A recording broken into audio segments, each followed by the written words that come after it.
Ladies and gentlemen, we are back for episode 4, the recap and review of She-Hulk, Attorney at Law. This is another episode. If you don't know, this is a spoiler discussion. We'll be going through everything and anything in the episode. So if you haven't seen the episode yet, go ahead and check it out. And we've already done 3 episodes back to back to back in spoiler discussion format. So go and check that out as well. So, episode 4. I'm sorry, Donnie Blaze. Danny Danny Blaze Blaze.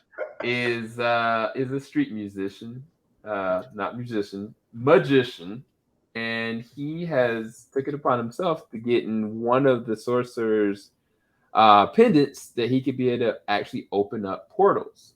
And Wong finds out about it and takes it upon himself to want to press charges and say that it is a danger to the reality and the fabric of time. And he takes upon himself to get Jen to be his attorney in the situation. So this episode, what did you guys think about it? I'll save my thoughts last. It was still just as fun.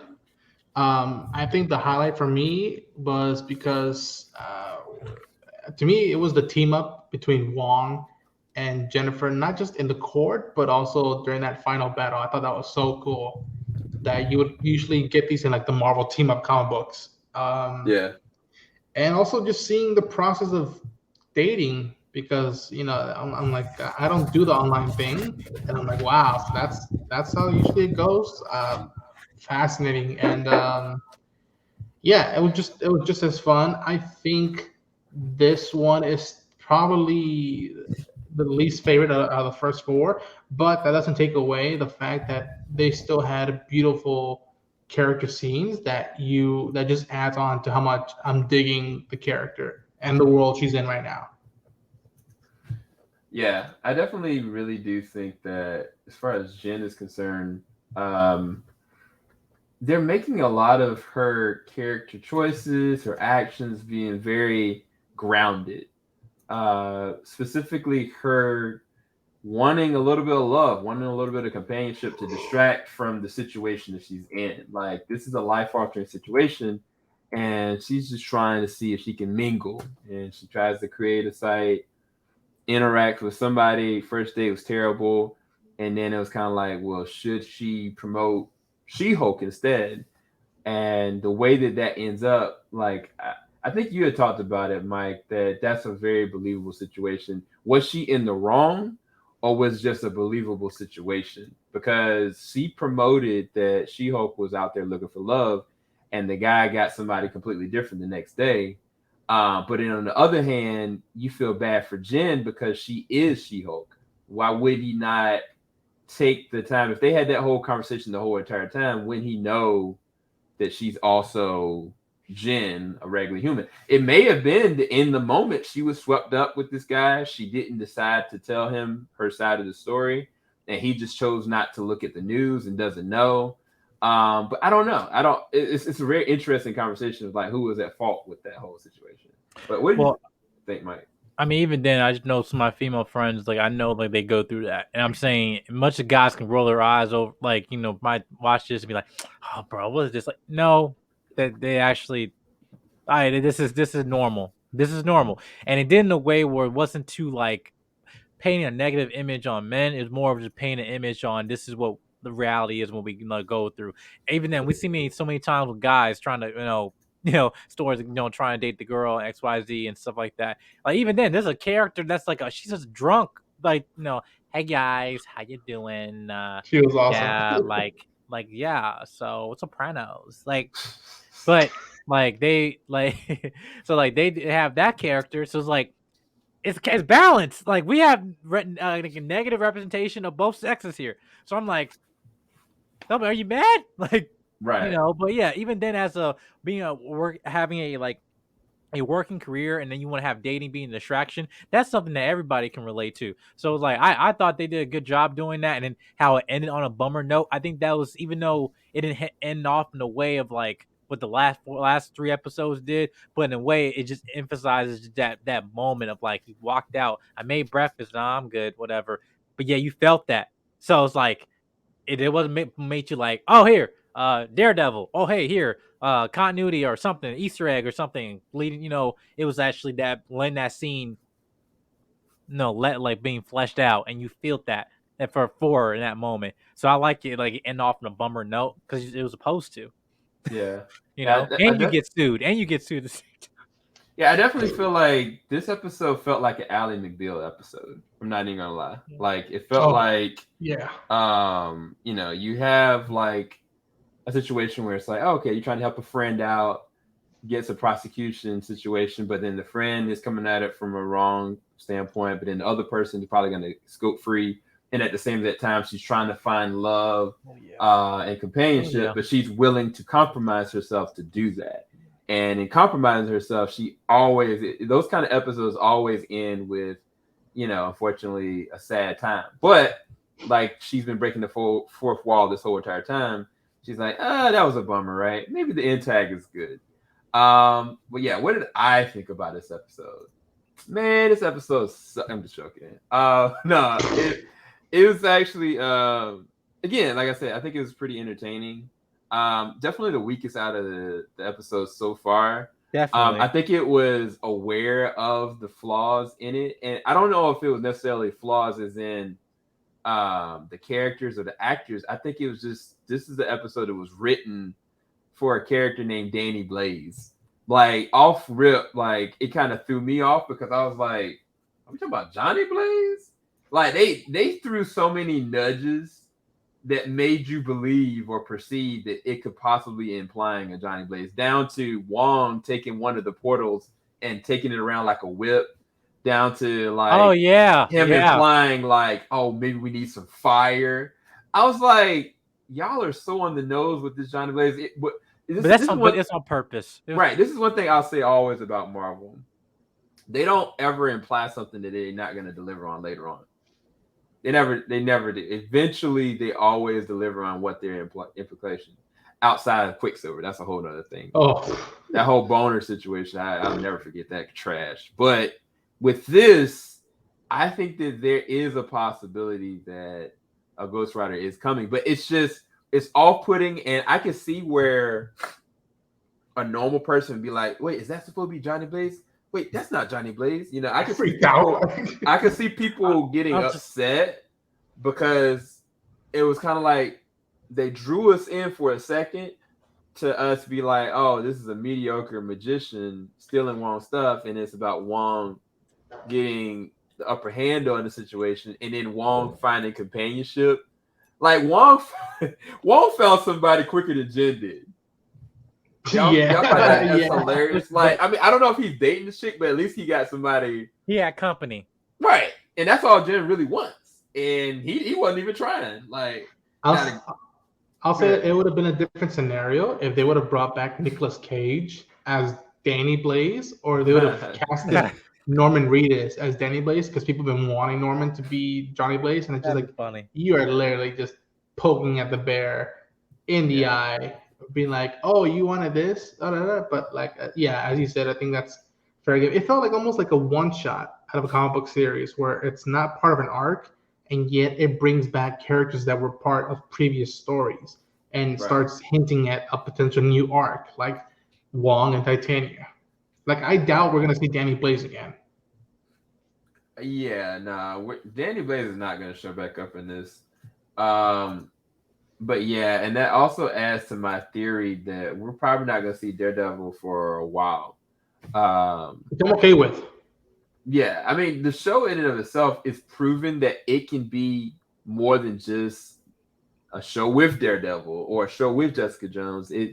I'm finding very much so a lot of enjoyment discovering, Jen and her evolution as She-Hulk, because she really doesn't even know necessarily what she wants to be at this point. And now she's being sued for her name. Are you guys? I'm gonna ask this in a nice way. Are you guys concerned for episode 5? Because it looks like it's seemingly about Titania suing Jen for her name. At this point, I have no reason to be concerned, even though this was the least favorite of mine, but it still captured what the previous three promised, or not even promised, but just what they gave us. It just in a different scenario. Be like, all right, not every issue of a comic run is perfect unless you're talking one of the best stories of all time. But once in a while, you do get an offbeat story that doesn't not want to say not matter, but is a pivotal part of the overall story. But yet, it's just another day in the life with Jennifer. I mean, she was trying to help Wong with a fake magician while helping out a drunk lady. Like, if that means us taking a break for the next arc, that's completely fine by me. And yeah, as of right now, like I care about her social life, not her attorney life. That says something about this show and the writing thus far. Thus far. Yeah. I will say with this about the fight scene, but CG was actually on point. Like, they actually had her character design, movements, like some of the best that any kind of Hulk has done, which is interesting. Because it leads me to believe, okay, if they really wanted to step up and show like a real fight, a real escalation with She-Hulk, this could actually be pretty interesting to watch later on, whether on a movie level or, you know, later on down the line with the show. Now, I don't know who should be fighting, but when you sit there picking out like different creatures from different dimensions, I guess anything can kind of come up now. Mm-hmm. But yeah, what's your take, Mike? Final thoughts on this episode? Yeah, well, in terms of answer your question about next like episode, like the only thing I have concern is that the character Titania, because I didn't know much about her character, then I looked up like she's actually in certain events, like big events that one character like creates her and stuff like that, and everything like that. But uh yeah, but like I said, the look of that character looks horrible, and I'm more concerned like I'm not even gonna like that character than probably not ruin at least that. I'm not gonna say ruin the show. I'll say ruin the episode, depending. But we'll see. Cause I'm just like I just can't take her seriously. And I know you're not supposed to, but it just look like okay, look at the comic like that, and I look at her. I'm like that's no. So Yeah, it's definitely it doesn't look good. no. I think that if in a stupid world, if they made her like the villain of this, that would be the worst thing that they could ever do for If this they show. do that, then I'd be very disappointed. But That would actually break my heart. I don't think that that's where they're going. That would break my heart. But I also, I will me cry. personally, I'm not really, like you said, with the look and, you know, I guess the history these characters have in the past.